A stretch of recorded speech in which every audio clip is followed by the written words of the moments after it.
Hi everybody, Brian Valerio, Vice President in the Proxy Solicitation Group at Alliance Advisors.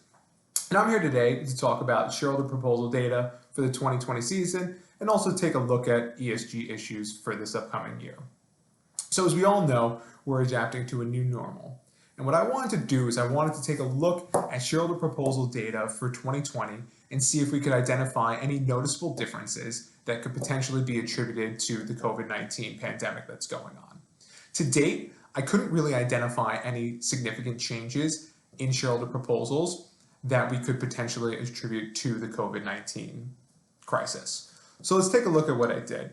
What I first started doing was I looked at the number of shareholder proposals that have been submitted to date, and that's 524. And this seems more or less to be in line with what we've seen in years past. The interesting thing about the number of proposals that have been submitted is the majority of them appear to be environmental and social sustainability issues driven, rather than being focused on the more traditional governance provisions. But we did see that 24 proposals have already been voted on, and 4 of those proposals have received majority support. And again, this doesn't really seem to be out of whack with what we would normally see at this time of year. Remember, we're very early in the proxy solicitation season, very early in the proxy season. So for there to only be 24 proposals that have been voted on doesn't really seem to be out of whack.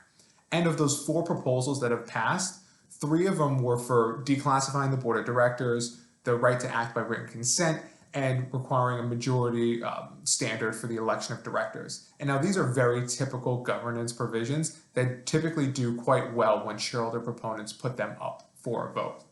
So again, no real surprises there.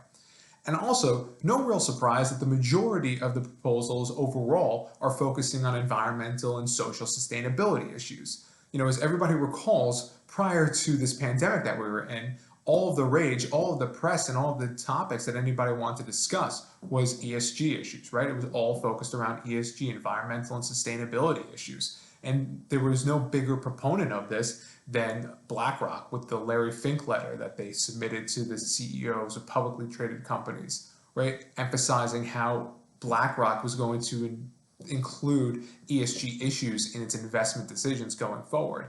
And this at the time was viewed as a fundamental shift. It's funny how that was only a few months ago, and it seems like we're in a totally different world. But that still is something that is going to be very interesting to monitor. It's going to be very interesting to monitor how ESG issues progress throughout this pandemic and throughout this year. Are investors still going to have the same appetite for emphasizing ESG issues when companies' stocks aren't performing as well? Or are they then going to focus on more traditional governance issues? It's going to be something that we're going to have to keep an eye on throughout this year, and something that we will keep an eye on throughout this year. And we'll report back when there are more data points that we can point to say that there's a more conclusive discussion. But right now it appears as though ESG issues are going to continue to be very prominent for the 2020 season, even in light of the COVID-19 pandemic that we're all going through.